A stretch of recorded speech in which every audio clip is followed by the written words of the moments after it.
Ho, ho, ho, ho, ho. I don't know if that's Santa Claus or Jabba the Hutt. It's one of the two. Ho, ho, ho. Han Solo Jingo Donga. It's Santa Claus, because it's Christmas. It's not Jabba the Hutt. It's Santa Claus. And today for Dead Rabbit's medically induced Christmas special, we have 3 amazing stories. First off, what would you do if a bunch of hooligans showed up at your house dressed up as inverted turkeys? That's a real story. That wasn't a joke, that other episode. Then we're going to take a long walk through the woods. Is it possible we will see the future or be killed by the leprechaun? And then we travel to a small island straight out of a horror movie. What happens when you visit a quaint little village on the wrong day? You get the crap kicked out of you. Today on Dead Rabbit Radio.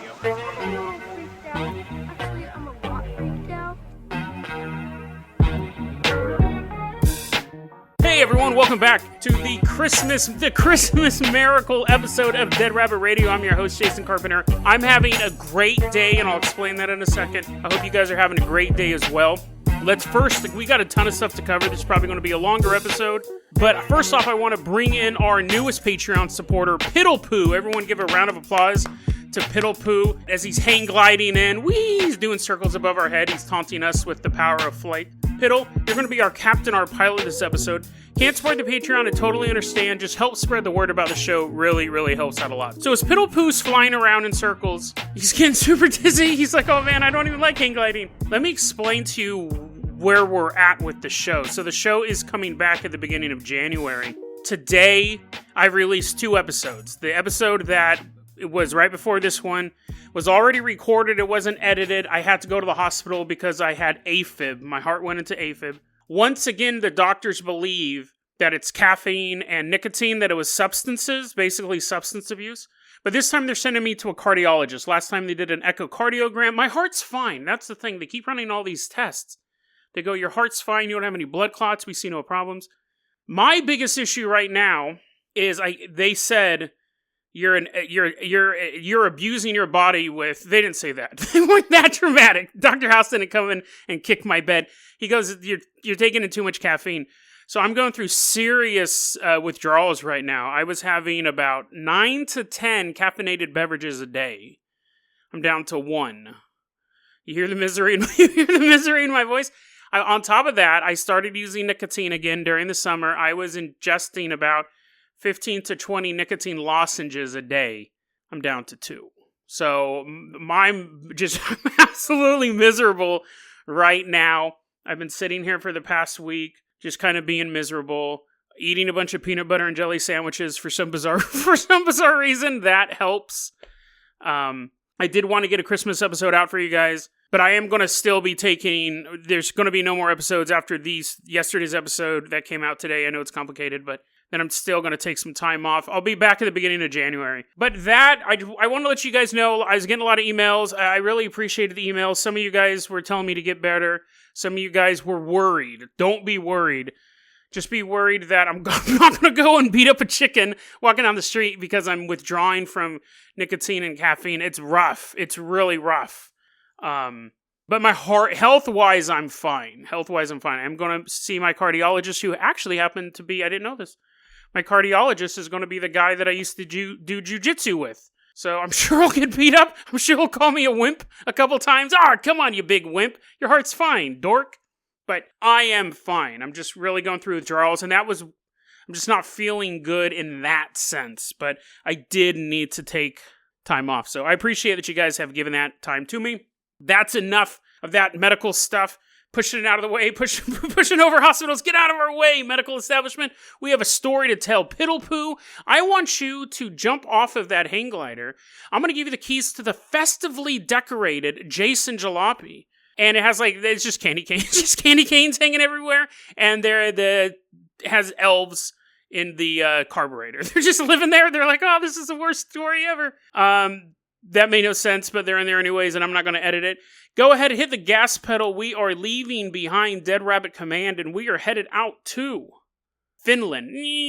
Cars driving. It's like the elves in the carburetor. They're completely mashed. They're elf jelly now, but the elf jelly gives the car the power to fly. So we're flying over the ocean. We get to Finland. Now, I do have to say this. One, I am drinking a berry smoothie right now. So I have a lot of sugar in me. So I'm a little hyper. 2, I'm excited to be doing the show again. So I'm a little hyper. And 3, that doesn't have anything to do, that doesn't matter. Somebody may have recommended this to me. I am trying really hard to figure out if someone recommended this to me.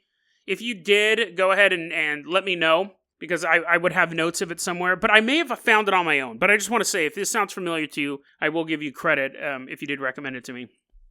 Jason Jalape's flying. Elf goo is dripping out of the exhaust. We're headed out to Finland, and we look at the clock, and it's January 13th. Cars landing in the snow. A bunch of kids are out throwing snowballs and stuff like that. And they're super excited. Not because they're withdrawing from nicotine and taking in too much sugar. They're super excited because today is Nutty Day. So they're like, Nutty Day, Nutty Day. They're like pushing each other in a pile of nuts. He's like, no, I'm allergic. Nutty Day. Kids are dancing around. And we're like, what is Nutty Day? And the town mayor shows up. And he goes, what, you guys don't know about Nut Day? We're like, if we don't know what Nutty Day is, we probably don't know what Nut Day is. And he goes, it's an old Finnish tradition, you see. So, January 13th is like the day of the Epiphany. It's like one of the days of Christmas. So, Christmas is over with, obviously, but the tradition carries on. And in Finland, in this part of the world, don't ask me to point out, don't ask me to show you where Finland is at on a map. I think it's above Germany. That's as far as I know. It's somewhere around Sweden and Dutch, the Netherlands and things like that. Anyways, doesn't exist, so I don't even know why I'm worried about it. The mayor goes, let me tell you about Nut Day. Not only am I going to tell you about Nut Day, I'm going to tell you about Nut Day according to the Finnish Wikipedia. Now, I've covered this once before. I found the description of Cookie Monster on a Brazilian Wikipedia page, so it's not so every country has its own Wikipedia, but then you can translate it to English, and translation errors are sometimes funny. So you're like, Jason, did you really build an entire segment around translation errors? No. Kinda. But this one's... let me just tell you the story. So anyways, according to a mistranslated Finnish Wikipedia page, on Nut Day, it's January 13th, and it's nighttime, a bunch of dudes show up at your house, and they're either dressed up as nutcrackers, so they have, like, they distend their jaws, they're like, Ma, get my costume ready! She's, like, breaking their jaws open so they can lower, and then get super low. They either dress up as a nutcracker, they either turn themselves into saw traps, or they dress up as, quote, an old inverted turkey. I'm like, what? I was trying to think, like, did they put, like, turkey carcasses on their head, but then it's inverted, so, like, did they peel it inside out and the rib bones are, like, sticking out, again, looking like a saw trap? How do you invert it? I can figure out, if someone said invert a turkey, I could probably figure that out, but if someone asked me to dress up like one, give me over an infinite scale until the heat death of the universe, I could probably do it. But these guys do it every year. They show up, they go to house. They knock at your door. So you're kind of getting it. It's like, it's like Christmas in January. That's kind of dope. It's even better than that. Because these guys, they don't really get candy. They get beer, food, or money. And here's a tip if you didn't know this. You can use money. You can use money to buy beer or food. If they I ran out of beer. Here's some money. You're still good. That was the older version of it. I'm sure there's still some older kids dressing up as inverted turkeys. Nowadays, it is a lot like a traditional Halloween, where the kids show up and they sing and they get candy.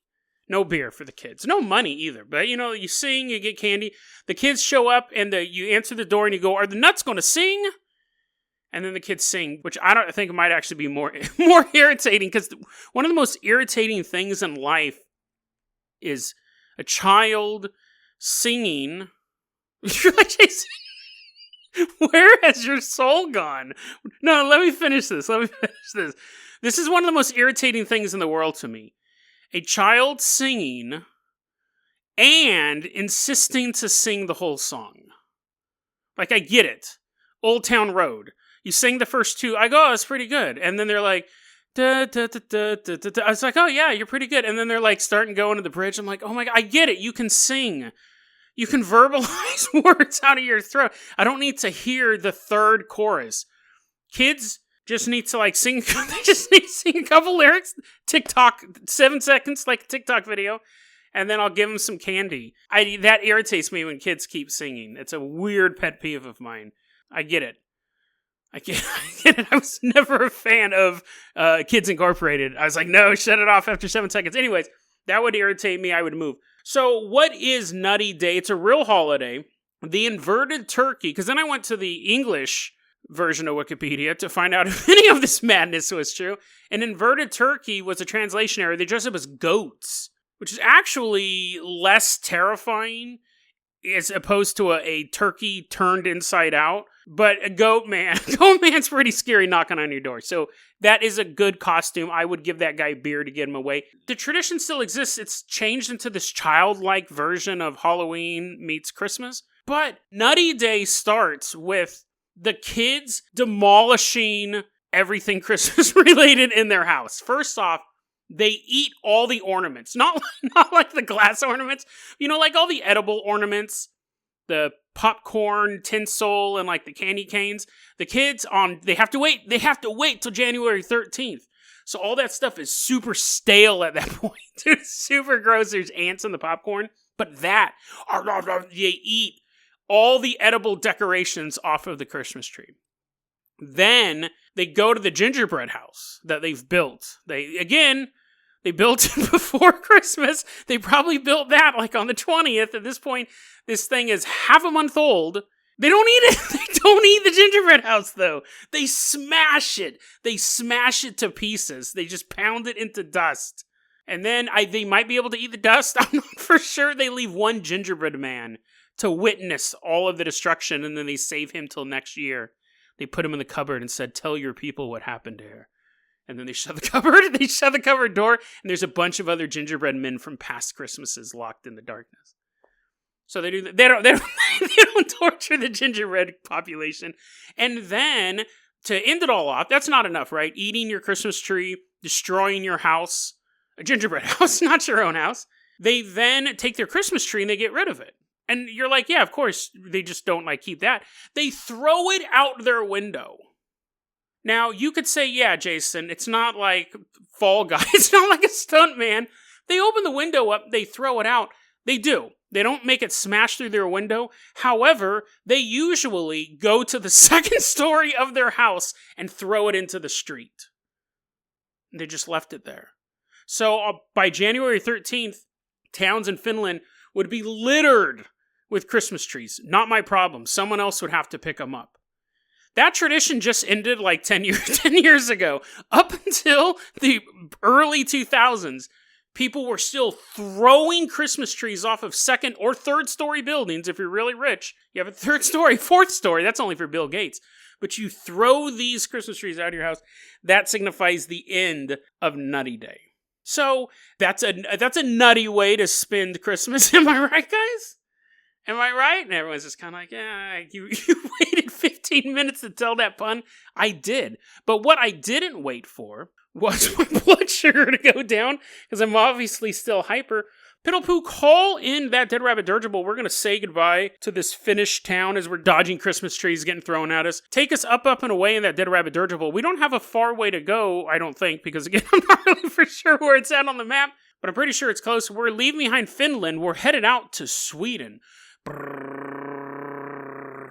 This is another story, I gotta be honest. I'm pretty sure I found it on my own. I've been sitting on these stories for a long time. I came across these stories like in June, but I wanted to save them for a Christmas episode. But a lot of times people send me stuff from other countries, and I kind of stumble across stuff as well. Stefan might have sent this to me, I'm not for sure. But if you sent these stories to me, let me know, I'll make it up to you. Piddlepoo, take us over the scenic, ice-capped mountains of Sweden. You see those little towns down there? Just pick one. Just pick any one of them. This is a celebration going on tonight. It's New Year's Eve. Piddlepoo's perfectly navigating the Dead Rabbit Dirigible through the darkness. Down on the ground, we see people going, New Year's Eve song. What's the New Year's Eve song? We don't know. Piddlepoo's bringing that Dead Rabbit dirigible down. We're in Sweden. It's New Year's Eve. Most of this, really all this information I got from an article on Atlas Obscura written by Kelly Cattlefamun. So thank you so much, Kelly. Amazing article, amazing story. Wanted to give you credit for that. We find ourselves outside of this town in Sweden. It's New Year's Eve. It's midday, coming close to evening, dusk. We see a man leave his house and start to walk into the woods surrounding the town. We start to see a bunch of people leave their houses, and all of them head off into different directions into the woods around town. We can do this too. We're going to pick a direction. We're going to keep on walking. Eventually, civilization disappears. We're walking through the woods. We've got a couple of rules on this walk. No technology. No iPod. You can't even bring your phone with you. Quite dangerous to us city slickers. Even if you were allowed to have a phone on you, you can't talk. You can't eat. You can't drink. You can't tell a single person where you're going. But it doesn't matter because everybody knows the purpose of this walk. You are doing the Arsgång. It's an ancient Swedish tradition. What it is that on New Year's Eve, you have to leave your house. If you want to do the tradition, you're not forced out. It's not a bunch of guards who are like pushing you out. They're like, do the Arsgång. If you want to do this, you have to leave your house. You have to walk out into the wilderness. And the point is to eventually reach a local church or a graveyard. And you go, well, Jason, there's one of those right around the corner. Can't I just go there? I mean, do I really have to do a giant U-shape walk into the woods and come? Yeah, dude. Yeah, you can't just walk down the street, slurping on a milkshake, and go to the graveyard. It's about the journey. So even if you have to go out into the woods only to double back at some point to reach that graveyard, that is the journey. So why would you do this? You walk to see the future. At the point of New Year's Eve, right before New Year's Day, the new timeline is being created. On this walk, you will have visions of what the new year will bring. You may see success. You may see the death of a loved one. You may actually see your own death. So the journey is what allows the visions to take place. If you just walk over there, like just cut a bunch of corners to get there, then you're not really going to experience the visions. But the visions come at a cost. So we're all walking through the woods together. And I have a special bubble around me so I can talk. I can break all these rules. I'm eating Kentucky Fried Chicken. I'm like, I'm eating it. I'm wiping my fingers on the side of the bubble. I continue to talk. As we're walking through the woods here, look for movement around you. You may see something hiding behind a tree. That might be a promotion. You might work for Reptilians Incorporated, and that was your boss. You may see the image of a beautiful bride standing behind a rock, and you go, oh, maybe that means I'm going to get married. And you start to rush off to behind that boulder, and there's nothing there. So you're like, does that mean I'm not getting married? Well, I don't know whether or not you're getting married, but this is what's weird about this. You'll see everything's weird about it. A man's eating Kentucky Fried Chicken in a bubble, explaining to you an ancient Swedish tradition. But you'll see these visions behind trees, underneath rivers and things like that. But some of them will tell you the future, and some of them will kill you. Because there's a bunch of monsters hiding in the woods as well.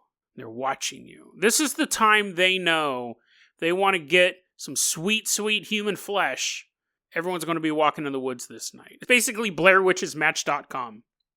They'll try to distract you. They'll try to actually take you off course. So if you ran around the boulder to see that pretty young bride, could be a goblin. Could be a bunch of goblins standing on each other's shoulders wearing a wedding dress. Maybe. Could have actually been your bride. You don't know. You won't know until you run over there. You won't know. But most of the time, you might see a vision of the future, but there's a bunch of creatures trying to throw you off the track. The creatures are also there to make sure you follow the rules. If you're walking through the woods and you actually encounter another person on the Arsgång, you can walk with them, but you can't talk. You can't say anything. Just walk with them. You can take the journey with them, but you can't really interact with them in any sort of way. And because we've had stories of people meeting up and going on this walk together, we've been able to learn what some of the penalties are for breaking the rules. One of them is you go insane, which you really don't need a witness for that. Someone goes, bye, honey, I'm gonna go try to see the future and hopefully don't get waylaid by a bunch of monsters. Bye, honey. And then he comes back and he's insane. You're like, oh, I guess that didn't go so well. Some people get their heads distorted. I don't know what that means. That's an actual quote. They get their heads distorted. They're the fantastical side of me thinks like someone walks into the woods and they come out and maybe they have like one of their eyes is moved slightly up. They look like sloth or something like that. The true crime version of me makes me think the guy got his head bashed in by some brute with a club.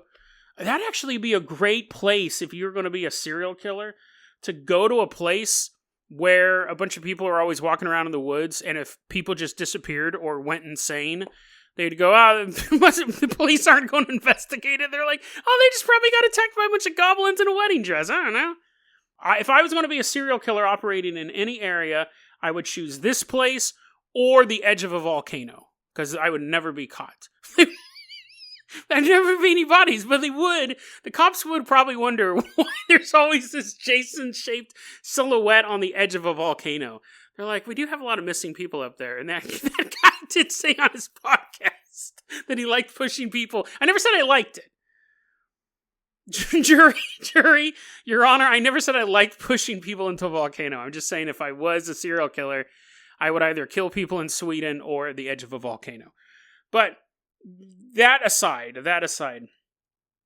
where I don't remember where it was at. Oh yeah, distorted head. So I don't know if people are coming out and just like they're cross-eyed for a couple days, or if they've been brained by some maniac with a pumice club. It could be one of the two. We do actually have a live version. Like, we have a witness who saw what happened when someone broke one of these rules. Here's this story. It's from a book called Folk Life in Sweden. These two dudes are walking, doing the Arsgång. And the force can pull all sorts of tricks on you. It wants you to fail. It wants you to fail at this. Two guys are walking. They didn't really know each other. There's a stream. And as they're walking, the stream starts to get darker and darker. It's no longer spring water. It's wine. And one of the guys gets down on all fours. He cups his hands. Eating spaghetti. He cups his hands and he's drinking the wine, which is one of the rules you're not supposed to do. Not supposed to drink. He drinks it, and then he turns to the other guy and goes, "Now the water is wine." And a voice deep within the wine-filled depths goes, "And your eyes are now mine!" And these hands shoot out and rip the dude's eyeballs out. I don't think he was trying not to laugh. He's like, oh, that's ticklish. That's something that happens in a Leprechaun movie. I'm not going to say it's not dope, because I love the Leprechaun movies. They're like my favorite. Leprechaun and Final Destination are my favorite horror movie franchises. But that's pretty clever. It's pretty clever. I'm sure that little monster man or whatever was down there the whole time was saying, I hope he says something I can rhyme with.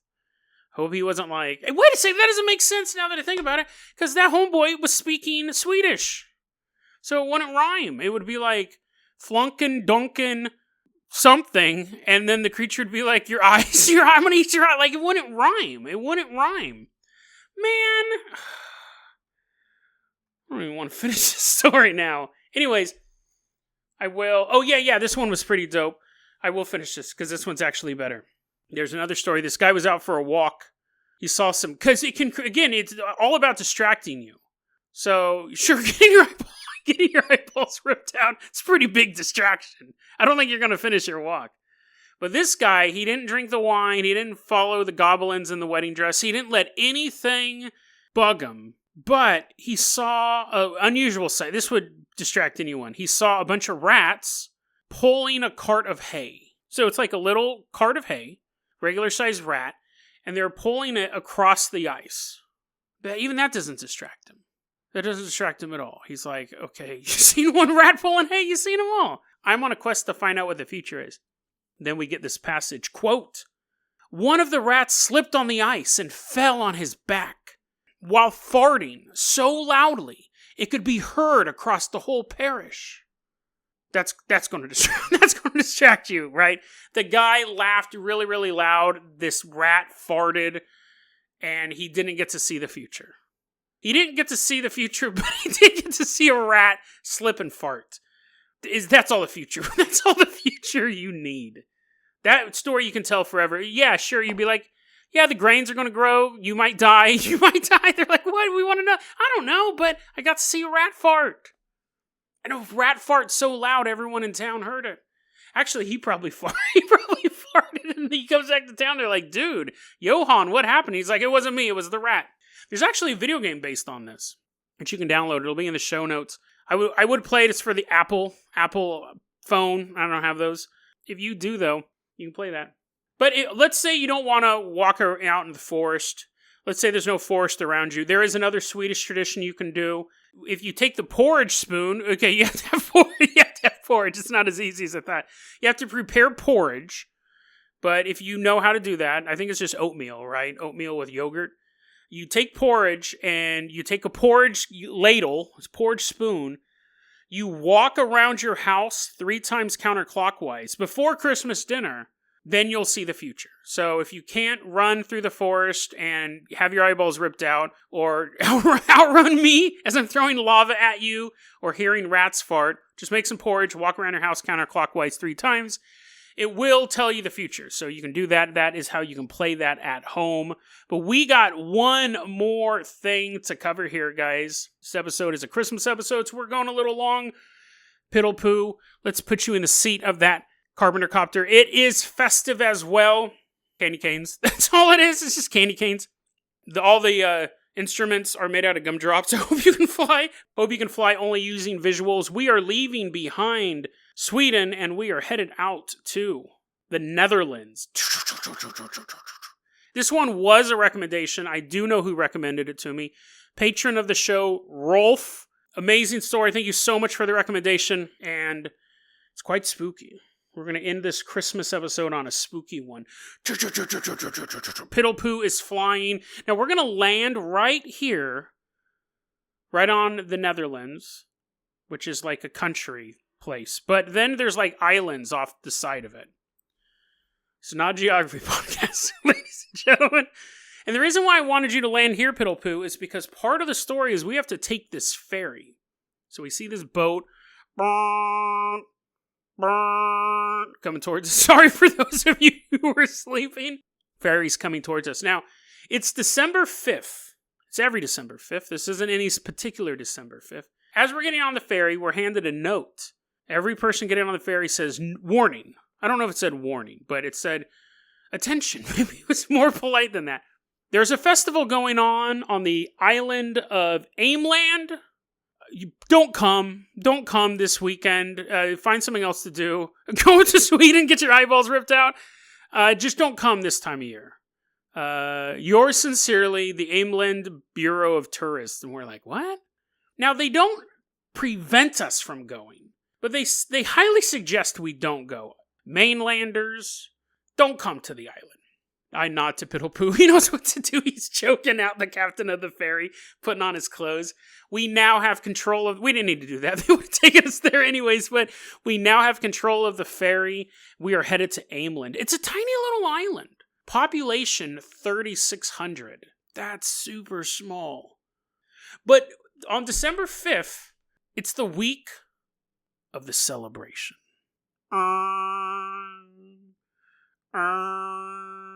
Ferry's getting closer to this island. It's like 3 p.m. It's not super spooky, but with the right cinematography, if you got the right filmmaker, it looks super spooky. December 4th, December 5th is when this is happening. We get there. People see us. They're kind of pissed off that we're there. We see a bunch of kids walk onto the ferry. They're like, Papa's the captain of the ferry. Where is he? We're like, Piddle poo's stitching the clothes real quick. I don't know. You stand on the mainland. Papa? It's the kids opening the door to the cabin. We're running off. But it doesn't matter whether or not we just killed this guy. Nobody wants us there anyways. They don't want mainlanders there. December 4th, December 5th. We get there and we start to notice... It's probably 4 now. We bought a bunch of trinkets. There's not a lot of women on this island. Well, there are, but every time we see one, they're running away from us. It's not just because the cops are looking for us for murdering a captain. the town is emptying of women. Children, too. We see them kind of running away into their houses. And then there's a period of time where it seems like there's nobody on the streets but us.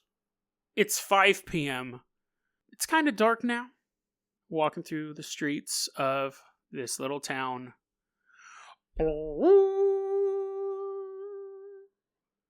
We hear off in the distance. From another part of town. What is that? Sounds like a man. Sounds like a man trying to imitate a goat horn. We're hearing these goat horn sounds all over town. There's no women. There's no children. There's horrible noises coming from all around us. It's 5 p.m. Klaus has begun. This is a bizarre phenomenon. It's 100% real. And up until very recently, nobody knew about it if you didn't live on the island. It's an ancient tradition. And the island's not super far off the coast. It's not like the island of Dr. Moreau in the middle of nowhere. It's a ferry. You just take a ferry there all day long.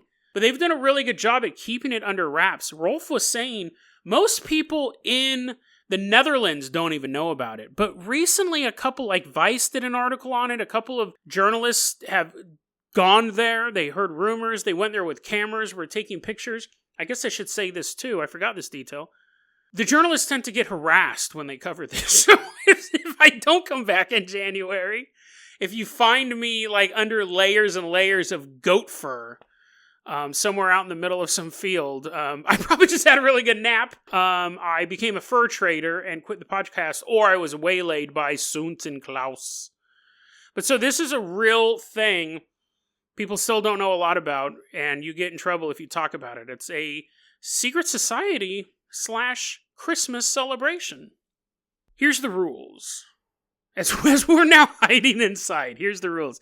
We're peeking out and we see this stuff. If you're a man on this island, you spend a couple months putting together your outfit. And you have to have an outfit that's so ornate that no one else in town can recognize you. It's a town of 3,600 people. So that's pretty, you got to go through a lot of effort to make sure no one recognizes you in such a small town. Also, the costumes are matching. So you run with like 5 other dudes. So you guys may all be like the Knocky Knocks, and you guys will dress up like giant doorknobs. They don't do that. It's just like they wear a mask and a big giant robe. But they're creepy. They are creepy costumes. I don't know why I thought they would dress like doorknobs, or be called the Knocky Knocks. But anyways, the point is that they all have matching costumes. There are photographs of this. Tradition's been going on for who knows how long. There's maybe 10 photographs of these. You can see them in the show notes. You can see a couple of hidden camera things going on as well. So I'm running with my boys. We're the Knock Knocks. We're all the Knock Knock crew. And we would walk through town blowing our goat horns, and then we come across another group of people. Now, no one can recognize anybody, which is fine. That's kind of part of the tradition. It's an old fertility rite. But remember, the first thing is, maybe don't remember, maybe I didn't say this part yet, it's only men. Women and children are not allowed to take part in this. At 5 p.m., every woman, every child needs to be inside. The streets belong to the men. So let's say the Knock Knock boys are coming down the street, and we see the Goobagos. Now, we don't know who they are. It's all these people dressed up. So how do we tell whether or not they're men? Well, a firm handshake, you can do that. Or the quote that Rolf sent me was, inspect their undersides. So I don't know if they're just like grabbing, or that's what they're doing, right? I don't think there's really any other way if someone's wearing a majestic robe to tell whether or not they're a male or a female. But once they are all done grabbing each other's junk, then they move on to the next group of guys. I'm sure most of it is a firm handshake, but who knows? We're not allowed. We're not allowed to go over and test it. I personally don't want to. I'm not really good at costumes. I'd wear my Chewbacca onesie. If you guys all want to buy Chewbacca onesies, we can go rolling up there. But anyways, so that's how they check. Man, you dude, yes, shake hands, grab each other's junk. But what happens if it's a kid or if it's a kid, they're going to prison, right? If it's a kid, they're like, oh man, The celebration's over, the cops come and they arrest that guy. If it's a kid, if it's a woman, they have sticks, not the women and the kids. See, they're supposed to be inside, but if they're roaming around, they're called Klausmen. They're called Klausmen, and that means Klaus's uncles. They're basically like, I know this is out of order, but my sugar's wearing out. They're basically like Santa Claus's helpers. But they beat you up if you're a woman or a kid. So they have sticks that are wrapped in cloth, and if they come across like a random woman walking down the street, they beat her up with sticks. Or if they're being less evil, they pick her up. Well, here's the thing. The sticks are covered in cloth. So the point isn't to like do lasting damage. I wouldn't want to get hit with the stick no matter how much cloth was wrapped in it. But I definitely wouldn't want this other thing. Apparently in this town, there's huge open pits of wet liquid cow poop. They pick women up and they throw them into the cow poop. So if I had to choose between the two, because here's the thing. If I was a woman, I would totally be Lisa Simpson. I would totally be like, what?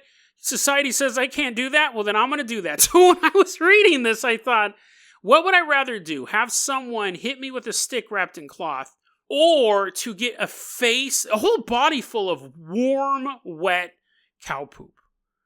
Dry cow poop, I could do that all day long. I get back up, I'm like, let's go round two. But if it's wet and it's like a puddle, it's like a pit of it. It's not just like, whoops, I slipped. I'm taking the stick. But then I think I'm kind of diminishing the stick a bit, because while they'll like hit you with it, which again, it sucks. It's not good that they're running around with sticks and hitting women. You have to think, are they actually beating these women with this? This story took a dark turn. That's why they don't want people going there. We have stories of them attacking cars with these sticks. And they demolish the cars. The mayor, because you're not supposed to have any lights on during this whole thing. No street lights, no lights coming. Your blinds have to be perfectly closed. The mayor of town was driving through town, and he's trying to get home, and he's like, hey, I gotta go home. I'm obviously a dude. I just don't have my costume on yet. I gotta go home and put it on. And they're like, shut off your headlights. And he's like, no, I'm the mayor of town. They destroyed his car in 4 minutes. So you remember that bonus stage in Street Fighter 2? They did that in real life with sticks. So I don't want to... in my mind, I imagine they're just like slapping the women on the butt with the sticks. But they did dismantle a BMW in 4 minutes with these sticks. The reason why I don't think they're actually kicking the crap out of these women is because the point of it is this fertility ritual. The women have to stay in the house from 5 to 7:15. Can't do anything. And then at 7:15, they all go to a communal hall, and the dudes show up with their sticks, and they either hold the stick out and the girl jumps over it, or they tap the girl on the heel and the girl has to dance for them. There's a lot of footage of that, and the girls are smiling, and the kids are playing with toys and stuff like that. So it's really hard to piece the stuff together. So I don't know how much beating is going on. No, any is bad. Any is bad. Again, I'm not trying to defend these guys at all. I find it absolutely bizarre. What I find creepy is that this has gone on for so long, and they've been able to keep it hidden this long. And when I was doing the research on it, there was an article, and they go, note, after we published this, we began getting threatening letters from people saying to take it down. And they said the reason why we're keeping these photos up is it was a public place. It wasn't a private. They're really trying to shut it down. They're really trying to keep this ritual hidden. And it could be because it seems to be so violent against women, or they may not even care about that. They may be trying to keep it under wraps because it's just this old hidden tradition and they want to keep it that way. But if something could happen just a few miles off the coast, in a town that you could visit 364 days a year and not know anything about it, but you're there on that night, that's bizarre. Like, it sounds like something out of The Wicker Man. It sounds like something out of just a horror movie. There actually is a horror movie based on this, but it's in another language, and I didn't want to watch it. But it's funny because you watch those movies and you go, oh, that's kind of cool. The Ritual or Midsummer and things like that. But to think that it's real, that it is violent, that it's happening today, it really makes you wonder how many other events like this are happening around the world. And I know that seems very trite, But in the internet age, the fact that it was up until maybe 5 or 6 years ago, this was hidden. Even now, most of the sources I had to have translated, so it's not widespread. How many other small towns in America, or a small town in Bolivia, or a small town in Russia, or a small town in Australia has this bizarre ritual that one night a year, or one night every 10 years, whatever, the town changes, it becomes a dark reflection of itself, and visitors are not welcome. It sounds like a direct-to-DVD horror movie, but in fact, it is a centuries-old Christmas tradition, and I can think of no better way to end Dead Rabbit Radio's second annual Christmas special than one that includes Santa Claus, violence, madness, and warm, wet cow poop. DeadRabbitRadio@gmail.com is going to be your email address. You can also hit us up at Facebook.com/DeadRabbitRadio. Twitter is @DeadRabbitRadio. Dead Rabbit Radio is the daily paranormal conspiracy and true crime podcast. You don't have to listen to it every day, but I'm glad you listened to it today. I'll be back in January. I love you guys. Have a safe and Merry Christmas, Happy Holidays, all of that. I love you guys.